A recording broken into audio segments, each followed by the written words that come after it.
Right. All right. We got more games to go. So if you guys are still with us, you like the bet so far, make sure you hit that like, hit that subscribe, hit that notification.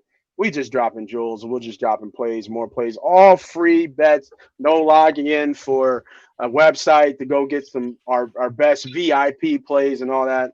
Man, just go ahead and hit the like, hit the subscribe, and follow your boys. All right, let's keep it going. We got Saturday. Me and Sharp been running it up, man. Diddy, I need to see what you're talking about. I think the biggest game that everybody's going to be watching, the man himself, Dion the Legend himself, Colorado and TCU.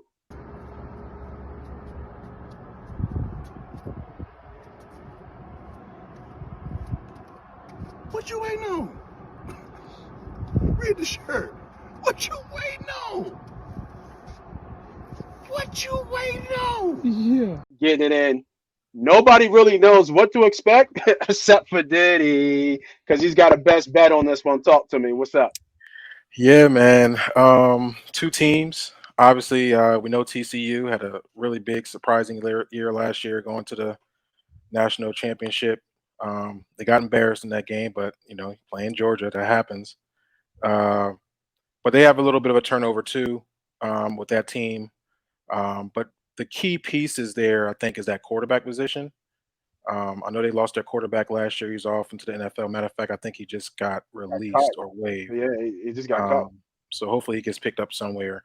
But at the end of the day, their which would be quote unquote their backup quarterback, Chandler Morris, was actually the original starter for last year.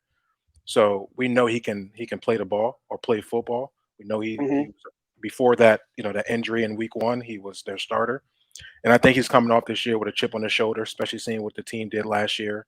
Is this opportunity now to kind of take over that team and push them forward? So with Colorado, salute to Dion getting that job. I wasn't a fan of him taking that job. I think it's a really big uphill battle for him. A lot of transition with the conferences and stuff like that. And it's a complete overhaul. And college football has never seen this many people not come back on a team. I think it was only 10 returning players of 84 scouts. Damn. That's a big turnover, and that's not through a whole year. We're only talking about 3 months since spring football. Yeah, give me TCU. With the And points? I'll take TCU. I'll take it minus 20 and a half. I love them first half because I feel as though it's going to be a big uphill sled for that defense of Colorado. Their D line is atrocious. Yeah, they got some names defensively. They got some transfers that came in Colorado, but we're not talking about what football is really about, and that's played within the lines of the D line and the offensive line. So I really like the first half as my bet here. I like team total over for TCU to score the football against this Colorado defense. I think it's going to be enough. I think it's going to take Dion about 2 to 3 years to really kind of get this team shaped up to what he wants to be. It's a big step up for Shiloh Sanders to come. I mean, is it Shiloh? Is it Shakur? One of them. Shador. Shador, I'm sorry, to come up here and play at this level. And then play against a defense like TCU. Coach always have that TCU defense always out there ready to go. So this is going to be a big, big opportunity for Shador to see what he got. But I think TCU is going to be a little too much, and that line is there for a reason. Minus 20 and a half is a big line for another teams like TCU that's kind of rolling over a little bit on their transition. But give me that line. I love 20 and a half. I'm going to put them in a couple of teasers, but I love them first half. What do you see in that first half, Nate? 11 and a half. Yeah, give me that all day. Give me that So, all day. so the bet is TCU The bet 11 would and be a half first TCU half. first half, 11 and a First half. half. Okay. All Yes. right. But I also like them with the spread. I will be putting in them some teasers also. So Okay. when I looked at this game, let me ask you something since you're on this game. When I looked at this game, I didn't pull the trigger on it, but I did see a little bit of value. I don't know what to make of Colorado, so I really don't know. But Well, I did I was thinking team prop under 21 and a half points total for Colorado. Where are you thinking? You thinking Colorado scores less than 3 touchdowns? Or are you thinking this is like a higher scoring game and they really get blown out because TCU scores? Well, we know TCU plays up tempo. So that's the only thing Right. you got to worry about is that a lot of possessions going to be on the hands of both offenses, most likely, especially if TCU scoring. But if you look at Jackson State and the way they played football, they didn't play like big scores. They weren't running it up offensively all the time against some of their opponents in the SWAC conference. There were some games, obviously, they were really a big mismatch, but there were some tight games that they were really struggling against. So I don't see that offense being, and if he's transitioned that same offense, 'cause I think he brought the offensive coordinator over there, he's still have some, some pieces that he has to fill in offensively. I love that under 21. I can't see how they score in the Yeah, it's 21. 21 and a half, Yeah, actually. I love that. I love under Okay. 21 and a half. If they get to Yeah, 21, that's a good day for Colorado. Well, I might just take that bet then. Yeah.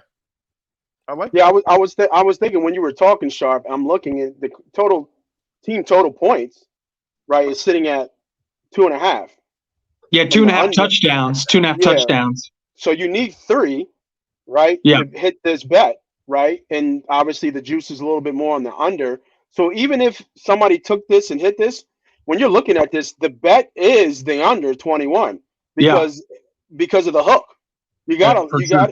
you gotta love the hook. So I would lean this bet too. I actually like Diddy's bet of over first half. So much turnover. I don't want to reiterate what everybody said. The call is the call, but so much turnover on both sides. But you have to lean to the turnover more from the TCU side because the culture shock, everything that's happened in Colorado. I mean, even Deion's own personal stuff with his foot and things like that. The blood clot, and maybe losing his leg. A lot of stuff has to happen right for Colorado. And then you're talking about the team that went to the national champion. Yes, they lost the running back. Yes, they lost their quarterback. They lost all the big star pieces. But, we're talking about culture that's already in place in TCU, not, turnover culture in Colorado, which you said doing something that's never been done. Now, if anybody was going to do it, it's going to be Deion, right? But like you said, first game out the gate, I And like first quarter TCU. Up a touchdown. and to add to that, they're going to Texas in that heat. Oh my gosh. Go ahead, girl.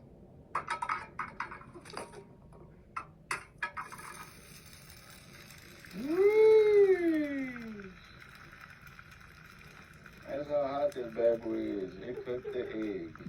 Make sure you keep your pets in the house, and if you're gonna walk and put something under your paws, because it is hot. All right. It's not at 12 o'clock. This is not going to Yeah, be. no, it's going to be warm. Very, very warm. Yeah, this is a really big uphill battle for these guys to go into that environment. I like TCU, and then you got to think everybody's talking about Colorado. You're talking about a TCU, that team that just came from a national championship. National No championship, one's yeah. talking about. You want to talk about a chip on your shoulder? Come on, baby. They're going to come and try to put a smackdown on them. So give me that first half. Yeah. My I thing get that. too. That moxie is hold on real short, but to go off Go ahead. Diddy saying that moxie is just like they get Colorado's the hype. We went to the national championship last year. Y'all the hype. Like we're gonna show you what this is where the big boys really play. Well, like Stahl said, welcome to the league, boy. You know what I mean? Like this is where the big boys play. This ain't the SWAC no more. You know what I mean? You coming to the big leagues and you coming to TCU in Texas. I feel you on that one. I think this is a no-brainer, Brett. You can bet this all kinds of ways. First half, spread, total, it's gonna be under. It's not gonna be. And I'm not gonna be upset about Colorado. I'm not expecting that. People are though.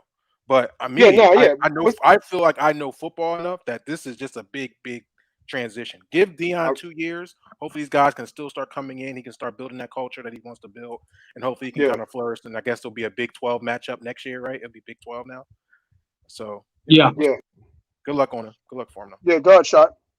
No, you're good. I think. I also think the biggest thing, especially with the Heat, is like I think Colorado's going to have some talent on their front line. Like obviously, guys like Travis Hunter, Shador Sanders, like those dudes are studs. Like they're going to be players. They brought in some really nice. Like they have some true freshmen that can play in any conference in the country, but they're true freshmen.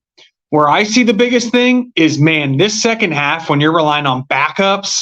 Colorado's backups are going to be some of the worst backups in all of D1. And TCU is a national champ, a playoff team with good backups. So, like, I think if you're live watching this game, like, look out for that second half spread. Because if that second half spread is reasonable, I'm going to be unloading on TCU. Because I think the second half is where, like, the depth, it'll just be night and day.